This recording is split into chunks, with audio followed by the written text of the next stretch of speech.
உன்னை யூஸ் பண்ணிக்கிறேன்னு சொல்லியிருப்பாரு. சரி பரவாயில்ல பண்ணிக்க அப்படின்னு அதுக்கு ஒரு அமௌண்ட்டு கூட வாங்கிட்டு இருக்கலாம். யாருக்கு இது இப்போ நீங்கள் சொன்ன அத்தனை விஷயத்துலையும் பணம் பரிமாற்றம் இருந்தது.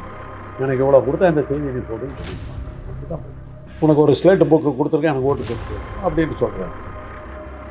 அவர் கொடுக்குறதுல கிளைனா தெரியுது, எனக்கு ஓட்டு போடுங்கிறது பச்சையாக சொல்லி தான் கொடுக்குறாரு.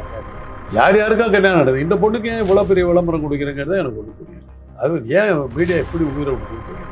அவங்க அப்பா கொஞ்சம் பிரபலமாக இருந்தார், அவ்வளோதான். அதை தவிர அந்த பொண்ணுக்கு என்ன வேறு என்ன பேக்ரவுண்ட் இருக்குது, அது யாரை கட்டிக்கிட்டா என்ன, இப்போ அதனால் நாட்டுக்கு வரக்கூடிய ஆபத்து என்ன, மக்களுடைய மக்களுக்கு வரக்கூடிய சுபிச்சம் என்ன, வரதட்சணைன்னு கேட்கலன்னா வெறுங்கை யோசிக்கிட்டு வந்தான்னு சொல்லாதவங்க யாராவது இருக்கீங்களா? அது எல்லாரும் பணத்துக்கு தான் பண்ணிக்கிறாங்க. இந்த சினிமாக்காரருங்களாம் பணத்துக்காக பண்ணிக்கிறாங்க, பெருசாக பண்ணிக்கிறாங்கன்னு நம்முடைய வாழ்க்கையே போயிடுமேங்கிற ஒரு இது வரும்போது இது மாதிரி பல பிசினஸுக்களை உருவாக்கி அதை செய்திகளாக்கி அதில் ஒரு 6 மாதத்துக்கு இதை வச்சு விட்டுருவாங்க. Begin cinema YouTube channel viewers எல்லாருக்குமே வணக்கம். இன்னைக்கு நம்மளுடைய கேள்விகளுக்கு விளக்கம் அளிப்பதற்காக நம்மளோடு இணைந்திருக்கிறார் சினிமா விமர்சகர் மற்றும் அரசியல் விமர்சகர் டாக்டர் காந்தராஜ். வணக்கம் சார். சமீபத்தில் சமூக வலைத்தளங்கள் அதிகமாக பேசப்படுற ஒரு விஷயம் அப்படின்னு பார்த்தீங்கன்னா, த்ரிஷாவும் விஜயும் ஒன்றா தான் இருக்காங்க அப்படின்ற மாதிரியான ஒரு விஷயம் பேசப்படுது. அவங்க ஆரம்ப காலத்தில் நடிக்க ஆரம்பிச்சிருந்து இப்போ வரைக்குமே அவங்கள பற்றின கதைகள் உண்டாயிட்டு இருக்கிறது. இதனால் அதே தான், 2 பேத்துக்கும் வேலை இல்லை. சரி ஒரு பப்ளிஷ் அவர் அரசியலுக்கு வர்றதுக்கு இது பண்ணுறாரு. தான் ஒரு பிரபல நடிக்கையவே தன்னுடைய காதல் வலையில் விழ வச்சேன்னு காட்டுனாக்கா அது அரசியலுக்கு இன்னும் கொஞ்சம் அதிக கிக்கு கிடைக்கும். எப்படி எம்ஜிஆர் ஜெயலலிதாவும் இருந்த போது அந்த கிக்கு நமக்கு கிடைக்குங்கிற நம்பிக்கையில் அவங்க கிளப்பி விட்டுருக்காங்க. அவ்வளோதான். அரசியலுக்கு இது பயன்படலாம். இப்போ இது பிரபலத்துக்காக மட்டும்தான் இந்த விஷயங்கள். வேறு என்ன, உன்னை யூஸ் பண்ணிக்கிறேன்னு சொல்லியிருப்பாரு. சரி பரவாயில்ல பண்ணிக்க அப்படின்னு அதுக்கு ஒரு அமௌண்ட்டு கூட வாங்கிட்டு இருக்கலாம். யாருமே இலவசமாக நிகழ்ச்சிகள் நடத்த மாட்டாங்க, அது தெரிஞ்சுது. இது இப்போ நீங்கள் சொன்ன அத்தனை விஷயத்துலையும் பணம் பரிமாற்றம் இருந்திருக்கும். எனக்கு இவ்வளோ கொடுத்தா இந்த செய்தி நீ போடுன்னு சொல்லியிருப்பாங்க. அப்படி தான் போயிடும். விஜய் மேலே ஒரு பெரிய குற்றச்சாட்டு இருக்குது. அவர் இப்போ சமீபத்தில் இவங்களுக்கு கல்வி வழங்கும் விழாவில், விருது வழங்கும் விழாவில் போதைப் பொருளுக்கு அகைன்ஸ்டாக பேசியிருப்பார். ஆனால் படத்தில் அவர் அந்த மாதிரி நடிக்க மாட்டாரு அப்படின்ற மாதிரியான ஒரு குற்றச்சாட்டு வச்சிருக்கு. இதை படங்கிறது ஒரு கதை சம்மந்தப்பட்ட விஷயங்க. அங்கே என்னுடைய கருத்தை திணிக்க முடியாது. அங்கே என்ன நீங்கள் கொடுத்துருக்கிற கேரக்டர் தான் நீங்கள் பண்ணணும். அங்கே அவர் நடிகராக இருந்தார், இங்கே அரசியல்வாதியாக இருக்கார், இந்த கருத்துக்களை சொல்கிறார். சினிமாவில் வில்லனாக வர்றாருங்க நம்பியார். எம்ஜிஆர் ஹீரோவாக வந்தார். நெருங்கிய பழகுனவங்களுக்கு தெரியும் நம்பியார் எவ்வளோ நேர்மையான மனிதர். படத்தில் பார்த்து நம்ம ஊர் பெண்கள் எந்த அளவுக்கு இதாக ஒரு நட்டுக்கண்ட கேஸாக இருந்தாங்கன்னாக்கா எம்ஜிஆர்கிட்ட நம்பியார்கிட்ட ஜாக்கிரதையாக இருப்பான்னு சொன்ன பெண்கள்லாம் இருந்தாங்க. அந்த அளவுக்கு நட்டுக்கண்ட கேஸு நம்ம சொல்கிறாங்களே சினிமா. அதனால தாங்க பாஜக சினிமாக்காரர்களை பிடிச்சா நம்ம கட்சியை வளர்த்தலாம்னு சொல்லிட்டு நமிதா மாதிரி காலாவதியான கேஸெல்லாம் கட்சியில் சேர்த்ததுக்கு காரணம் அதுதான். 2 அதனால தான் இளையராஜாவுக்கு இது ராஜ்யசபா கொடுத்தாங்க. இவரை வச்சுக்கிட்டு தலித் வாக்குகளை வாங்கி போடலாம், சினிமா வாக்குகளை வாங்கி போடலாம் நினச்சிக்கிட்டு தான் வந்தாங்க. 40 போனது தான் மிச்சம். இந்த மாதிரி சினிமா நடிகர்கள் அரசியலுக்கு வர்றதான காரணம் என்ன? ஏன்னா சாதாரண மக்கள் வர மாட்டாங்க, பப்ளிசிட்டியில் இருந்துக்கிட்டே இருக்கணுங்க. எம்ஜிஆருக்கு படங்கள் விழ ஆரம்பிச்சுது, அது வரலாம் அரசியல்வாதியாக தான் அவர் இருந்தார். அரசியலை தீவிரமாக எடுக்கல. படங்கள் விழ ஆரம்பிச்சப்பறம் அரசியலை தீவிரமாக எடுத்தார். என்டி ராமராவுக்கு படங்கள் விழ ஆரம்பித்த நேரத்தில் அரசியல் எடுத்தார், பெரிய ஆளாக வந்தார். அதே சமயத்தில் ராஜ்குமார், கன்னட ராஜ்குமார் பெரிய ஆளாக வர்றதுக்கு அவர் அரசியலை எடுத்தார். அன்றைக்கி இருந்த இந்திரா காந்தி ஒரு வரட்டு மிரட்டினோன்னு அப்படியே காணாம போயிட்டார். எல்லாருக்குமே அதுதாங்க சினிமா. இந்த புகழ் போச்சுன்னா அந்த புகழை நம்ம வச்சுக்கிட்டு லைம் லைட்டில் நின்றுக்கிட்டே இருக்கணும். எந்நேரமும் தலைப்பு செய்திகளை நம்ம இருந்துக்கிட்டு இருக்கணும்னாக்கா அரசியல்வாதிக்கு அது கட்டாயம், சினிமாக்காரனுக்கு அது கட்டாயம். சினிமா விடுதுன்னா அரசியலுக்கு வருவான். அந்த லியோ படம் சரியாக போகலன்னாங்க. படம் வந்த உடனே நீங்கள் தான் இருக்கீங்களே, படம் வந்த 3வது காட்சியிலே 300 கோடி ரூபா வச்சோன்னு ஓட்டு ஆட்டினீங்க. ஒரு வாரம் கழித்து அந்த ப்ரொடியூசரு படம் தோல்வி படம் தான்ட்டார். அதுக்கு அடுத்த வாரமே ஓடிடியில் வந்துருச்சு, காரியம் தெரிஞ்சு போச்சு. அப்போயே தெரியும் அரசியலுக்கு இந்த ஆள் தான் ஆகணும். அதே சமயத்தில் பாஜகவினுடைய ஒரு மிரட்டல் இருந்தது, அரசியலுக்கு வந்துட்டார். இப்போ என்ன பண்ணுறதுன்னு தெரியல. பல கேள்விகள் அவர் பார்த்து இதுலலாம் பார்க்குறான், வாட்ஸ்அப் இதுலாம் பார்த்தாக்கா அவரை போட்டு இப்படி தான் கிண்டல் பண்ணுறாங்கன்னு இல்லை, அரசியல் எப்படி நீக்க போகிறான்னு தெரியல. பாஜக ஒரு மிரட்டல்னால தான் விஜய் அரசியல். வேற என்ன வந்தாகணுன்ட்டாங்க. அரசியலுக்கு அவர் தயாராக இருந்திருந்தால் அவங்க அப்பா கட்சி ஆரம்பித்த போது அவங்க அப்பா கூட சேர்ந்து அந்த கட்சியை நடத்திட்டு போயிருக்கலாம் இல்லை. அன்றைக்கி ஜெயலலிதா ஒரு மாதிரி பண்ணிட்டாங்க, அப்பன்னு நீங்கள் கட்சி கலைக்கிறீங்களா இல்லையான்னு. அன்றைக்கி ஓடி போயிட்டார், கட்சி கலைச்சிட்டு ஓடி போயிட்டார். இப்போ வந்து அமலாக்கத்துறையில் இன்னும் உள்ள தள்ளிவிடுவேன்னாங்க, கட்சி ஆரம்பிச்சிட்டாரு. அப்பவும் பயந்து தான் கட்சி ஆரம்பித்தார், இப்போ கட்சி விட்டு ஓடினார், இப்போவும் பயப்படுத்துறதுனால கட்சி ஆரம்பிச்சிருக்காரு. அப்போ கூட்டணி பாஜகவோட வைக்க வாய்ப்பு இருக்கு. கூட்டணி வைக்க மாட்டார். பாஜகவுடைய எதிர்ப்பு வாக்குகள் திமுகவுக்கு போகாமல் பிரிப்பதற்காகத்தான் அவர் உருவாக்கியிருக்காங்க. அதுதான் அவருடைய வேலை. இவர் வந்து ஒரு இதாகி பாஜகவுக்கு எதிர்ப்பாக இருக்கிற மாதிரி நடித்து காட்டி, திமுகவுக்கு தான் நம்ம விட்டா பாஜக எதிர்க்கிறது, திமுக விட்டா கட்சியே கிடையாதுன்னு நடிச்சுக்கிட்டு இருக்கிற மக்கள் மத்தியில் விஜய் அதை விட தீவிரமாக காட்டுறாங்க அப்படின்னு சொல்லி ஓட்டு போடுவாங்க. அதுக்காக பாஜகவில் உருவாக்கப்பட்ட ஒரு போலி தலைவர் விஜய். தமிழ் இண்டஸ்ட்ரியில் நிறைய பேர் கல்யாணம் அப்படின்ற ஒரு விஷயம் பண்ணியிருக்காங்க. பட் சமீபத்தில் அதிகமாக பேசும் பொருளாக இருக்கிறது வரலட்சுமி அவர்களுடைய கல்யாணம். ஏன் இவங்களை பற்றி இவ்வளோ பேசுகிறாங்க, எதனால்? நீங்கள் பேசுகிறீங்க, அவங்க ஒன்றும் பேசலையே. நான் எல்லா சேனல்லையும் சொல்கிறது தான். இன்றைக்கி என்னமோ உலகமே பரபரப்பு. வரலட்சுமிங்கிற ஒரு நடிகை எத்தனை பேத்துக்கு தெரியும்? முதல்ல சொல்லுங்கள். நான் எனக்கு தெரிஞ்சு அந்த பொண்ணு ஏதோ ஒரு படத்தில் நடிச்சேன்னு நினைக்கிறேன். அதை தவிர அந்த பொண்ணுக்கு பெரிய நடிப்பில் பெருசாக வந்ததாகவும் தெரியல. வரலட்சுமிங்கிற நடிகை எத்தனை பேர் பார்த்தாங்க? நான் எதிர்பாராததான் அந்த படத்தை பார்த்ததுனால, டிவியில் போட்டாங்க, அதில் பார்த்ததுனால அந்த பொண்ணை பற்றி எனக்கு தெரிஞ்சு. இல்லை பண்ண அது யாரு கூட எனக்கு தெரிஞ்சிருக்கு. அந்த நடிகையினுடைய கல்யாணம் வந்து நீங்கள் வந்து பேசுறதை பார்த்தாக்க ஒரே ஒரு படத்தில் நடித்த நடிகைக்கு என்னத்துக்கு இவ்வளோ விளம்பரம் நீங்கள்லாம் ஏன் கொடுக்குறீங்கிறது தான் என் கேள்வி.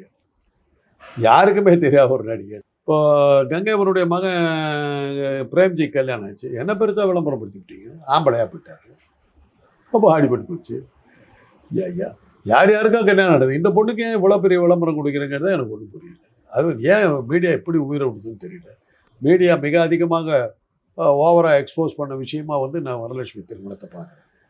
அதில் ஒன்றுமே இல்லை. வரலட்சுமிங்கிற ஒரு பொண்ணு ஒரு படத்தில் நடிச்சிருக்குது, சில பேர்த்துக்கு தெரிஞ்சிருக்கலாம் அந்த பொண்ணை நடிக்கைங்கிற முறையில். உங்கள் அப்பா வந்து கொஞ்சம் பாப்புலர் ஸ்டாரு, அவருடைய மகளுக்கு கல்யாணம், அவ்வளோதான். அதில் ஒரு பெரிய விஷயம் ஒன்றுமே இல்லை. இல்லை பணத்துக்காக மட்டும்தான் இந்த கல்யாணம் அப்படின்ற ஒரு விஷயம் நடந்தது. எல்லா கல்யாணமும் பணத்துக்கு தான் நடக்குது. நான் பண்ணிக்கிட்டாலும் தான், நீங்கள் பண்ணிக்கிட்டாலும். வரதட்சணை கேட்காம பண்ணிக்கிட்டீங்களா? நீங்கள் பண்ணிக்க போகிறீங்களா? கேட்க மாட்டீங்க. பொண்ணு வீட்டுக்கு என்ன கொண்டு வரான்னு கேட்க மாட்டீங்க. வரதட்சணைன்னு கேட்கலன்னாலும் வெறுங்கையை வீசிக்கிட்டு வந்தான்னு சொல்லாதவங்க யாராவது இருக்கீங்களா? எல்லாரும் பணத்துக்கு தான் பண்ணிக்கிறாங்க. இந்த சினிமாக்காரருங்களாம் பணத்துக்காக பண்ணிக்கிறாங்க, பெருசாக பண்ணிக்கிறாங்கன்னு அர்த்தம். அவ்வளோதான். இல்லை அவங்க பொண்ணு 14 வயசு பொண்ணு கூட இருக்காது அவருக்கு அப்படின்ட்டு. அது அவங்க விருப்பங்க, அவங்க விருப்பம். அவங்களுக்கு அது ஆசைப்பட்டுருக்குது. அது ஒரு இப்போ அப்படி கல்யாணம் பண்ணிக்கிறதுனால தான் உங்களுக்கு நீங்கள் விளம்பரம் போயிருக்கீங்க. இல்லாட்டி பண்ண இந்த கல்யாணத்தை பற்றி என்ன பேசுறீங்க? இதை கேட்டதுனால தான் ஒரு இஷ்யூவாக எடுத்து 1 மணி நேரம் அவங்க எதிர்பார்த்த விளம்பரம் அவங்களுக்கு கிடைச்சிருச்சு. அவ்வளோதான். இவ்வளோ விஷயம் நடந்திருந்தாலுமே இவ்வளோ பெரிய மனிதரை, அதாவது 14 வயசு பொண்ணு இருக்கிற ஒரு மனிதரை கல்யாணம் பண்ணுறதுக்கான காரணம் விளம்பரம் தான். இந்த கேள்வியெல்லாம் கேட்குறீங்கல்ல, எவ்வளோ பேசுகிறீங்க? என்னமோ உலகத்தினுடைய உலகமே பதச்சு நிற்கிற ஒரு விஷயமாலாம் பேசுகிறீங்க. நீங்கள் 3வது சேனல் இன்னைக்கு வரலட்சுமி திருமணத்தை பற்றி பேசுகிறேன். எனக்கு நான் அந்த பொண்ணை படத்தில் பார்த்த ஒரு 1/2 மணி நேரம், அதை பற்றி ஒரு மணி நேரமாக பேசிக்கிட்டு இருக்கேன். என்ன பெரிய ஸ்டார் அது? அவங்க அப்பா கொஞ்சம் பிரபலமாக இருந்தார், அவ்வளோதான். அதை தவிர அந்த பொண்ணுக்கு என்ன வேறு என்ன பேக்ரவுண்ட் இருக்குது? அது யாரை கட்டிக்கிட்டா என்ன? இப்போ அதனால் நாட்டுக்கு வரக்கூடிய ஆபத்து என்ன? மக்களுடைய இல்லை மக்களுக்கு வரக்கூடிய சுபிச்சம் என்ன? அதுக்கே இவ்வளோ பெரிய பப்ளிசிட்டி கொடுக்குறேன்னு எனக்கு புரியல. இதுக்கு முன்னாடி ஒரு டிவி நடிகை இவ்வளோ பெரிய ஆளை கல்யாணம் பண்ணிட்டா. எல்லாம் வந்து அன்றைக்கி எப்படி தான் வந்து பிடிச்சிட்டு ஏன் பண்ணிக்கிறேன்னு போது அந்த பொண்ணு சொல்லிச்சு, நான் விரும்பி தான் பண்ணிக்கிறேன்னுச்சு. பெரிய விளம்பரம், அது நல்லா கிடைக்க வேண்டிய விளம்பரம்லாம் கிடைச்சிது. 1 வருஷம் கழிச்சு டைவர்ஸ் பண்ணி அனுப்பிச்சிருச்சு. அது மாதிரி இது முடியலாம். அப்படி நடக்கக்கூடாதுன்னு நம்ம நினைக்கிறோம். அந்த கல்யாணம்லாம் விளம்பரத்துக்காக பண்ணுறாங்கிறத தவிர என்ன இருக்க முடியும்? இப்போ அதுவும் இல்லாமல் ராதிகா அவர்கள் இதற்கு முன்னாடி வந்து விஜயகாந்தை திருமணம் செய்யறதுக்கு முயற்சி செய்தாங்க அப்படின்ற ஒரு கல்யாணம் பண்ணிக்கிறதா இருந்தது. அது உண்மை. அப்போ வந்து வந்த ஒரு வதந்தி அவருடைய கல்யாணத்தை பிரித்து விட்டுடுச்சு. என்ன சார் அந்த வதந்தி என்னன்னாக்கா, விஜயகாந்துக்கு ஏற்கனவே திருமணம் ஆகிடுச்சு, ஒரு முஸ்லீம் பெண்ணோட திருமணம் ஆகிடுச்சு அப்படிங்கிற மாதிரி ஒரு வதந்தி பெருசாக வந்தது. அது ராதிகாவுக்கு சந்தேகத்தை கிளப்பி அவங்க பிரிஞ்சதாக அன்னைக்கு இருந்த செய்தி ஊடகங்கள் இந்த செய்தியை போட்டாங்க. அதுக்கப்புறம் அதை திருமணம் முறிஞ்சது.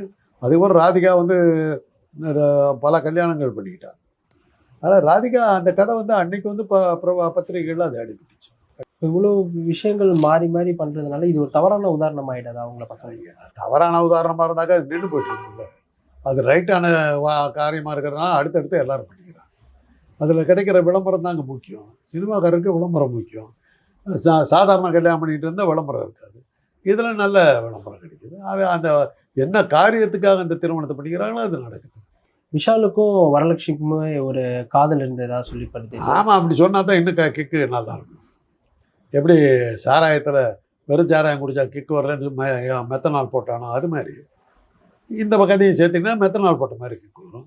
இன்னும் கொஞ்சம் அதிகப்படுத்தினீங்கன்னா கள்ளச்சாராய சாவு மாதிரி ஆகிடும். ஜாக்கிரதையாக இருக்கு, அவ்வளோதான் நம்ம சொல்லலாம். அதே மாதிரி விஷாலுக்கு பயந்து தான் வந்து தாய்லாண்டில் கல்யாணத்தை வச்சுருக்காங்க அப்படின்ற ஒரு எதை வேணாலும் கிளப்பலாம், என்ன வேணாலும் சொல்லலாம். தாய்லாண்டில் தான் இந்த கல்யாணத்துக்கு அங்கீகாரம் இருக்குதுன்னு சொல்லலாம், எதை வேணாலும் சொல்லலாம். எது சொன்னாலும் ரைட்டு தான். இது ஒரு விளம்பரம் தானே. விருதுநகரில் போய் பண்ணியிருந்தாக்கா என்ன மரியாதை இருக்கும். தாய்லாண்டில் பட்டதை வச்சு அதில் ஒரு பரபரப்பை செய்யுது, அவ்வளோதான். தாய்லாண்டில் வந்து ஒரு மர்மமான மாளிகையில் பண்ணுறாங்கன்னு வச்சுக்கோங்க, அதை ஒரு செய்தியாக பண்ணலாம். அங்கே ஒரு 6 மாதத்துக்கு இந்த செய்தி ஓட்டலாம்ல. நல்ல விளம்பரம். ரஜினியை பற்றி ஆரம்ப காலத்தில் என்னதான் அவர் ஆன்மீகம் குடும்பம்னு இருக்கார் அவர், ஆனால் அவரை பற்றி பெண்கள் மீதான தவறான சர்ச்சைகள் நிறைய விடுது சார். எதனால் சார்? வடிவேலை பற்றின நிறைய தகவல்கள் என்ன அப்படின்னா, அவர் வந்து யாருக்குமே உதவ மாட்டார். ஏன் உதவ பண்ணணும்? அவர் கஷ்டப்படும் போது நீங்களாம் ஹெல்ப் பண்ணீங்களா? அவர் சினிமா வரத்துக்கு நீங்கள்லாம் கூட்டிகிட்டு போய் ஒவ்வொருத்தருக்கும் அறிமுகப்படுத்தினீங்களா? எதுக்காக பண்ணோம்? இல்லை, அவர் கூட இருந்தவங்க அவரால் தான் வந்து கூட இருந்தவங்களுக்கு சம்பளம் வாங்கி கொடுத்தாருல்ல, போய்கிட்டே இருக்கு. எதுக்காக ஹெல்ப் பண்ணணும்? ஒருவேளை விஜய் மாதிரி வர அரசியல் வரணும்னு நினச்சாக்கா ஹெல்ப் பண்ணலாம். பாரு, உனக்கு ஒரு ஸ்லேட்டு புக்கு கொடுத்துருக்கேன், எனக்கு ஓட்டு போட்டுரு அப்படின்னு சொல்கிறாரு. அவர் கொடுக்குறதுல கிளைனா தெரியுது, எனக்கு ஓட்டு போடுங்கிறது பச்சையாக சொல்லி தான் கேட்குறாரு. உனக்கு ஒரு ஔவையார் சொன்ன கதை தான். பாலும் தெளிதேனும் பாகுமே பருப்புமே நாளும் கலந்து உனக்கு நான் தருவேன், கோலஞ்சை துங்க கருமுகத்து தூமடியே நீ எனக்கு சங்கத்தமிழ் 3 இருந்தா. கடவுளுக்கே லஞ்சம் கொடுத்த ஊருங்க. உனக்கு 4 பொருளை கலந்து உனக்கு கொடுக்குறேன் பிள்ளையார, எனக்கு சங்கத்தமிழ் 3ஆவது கொடுக்குற. லஞ்சம் பெரிய பிள்ளையாருக்கே லஞ்சம் கொடுத்த ஊர். அதே மாதிரி தான் உனக்கு வந்து ஒரு ஸ்லேட்டு புக்கெல்லாம் கொடுக்குற, ஓட்டு போட்டு என்ன சீஃப் மினிஸ்டராக்குங்கிறாரு. அது அவ்வளோதான், அதே தான். அது மாதிரி அவருக்கு வடிவேலுக்கு அந்த எண்ணம் வந்ததுன்னா அவர் அதை செய்வார். தானம் பண்ணுவார், இது பண்ணுவார், பப்ளிசிட்டி கொடுப்பாரு, என்ன சீஃப் மினிஸ்டராக. தேவையில்லைன்னு போது எதுக்காக பண்ணணும்? சக மனிதனுக்கு உதவி செய்யலாம். ஏன் அது சக மனிதனுக்கு அவர் கொடுக்கல, உங்களுக்கு எப்படி தெரியும்? இல்லை, அவங்களோட கூட இருந்தவங்களே சொல்கிறாங்களே எங்களுக்கு எந்த உதவியும் இவன் கேட்டிருப்பான், 10,000 ரூபா கொடுன்னு கேட்டிருப்பான், முடியாது போடான்னு இருப்பார். இவன் என்ன கேட்டான்னு சொல்லணும் இல்லை. யாரை பற்றி ஒன்றும் லட்சியமாக பேசலாங்க, அது ஒன்றும் பெரிய விஷயம். நீங்கள் எங்களுடைய கேள்விகளுக்கு ரொம்ப அருமையான விளக்கம் கொடுத்தீங்க சார், நன்றி.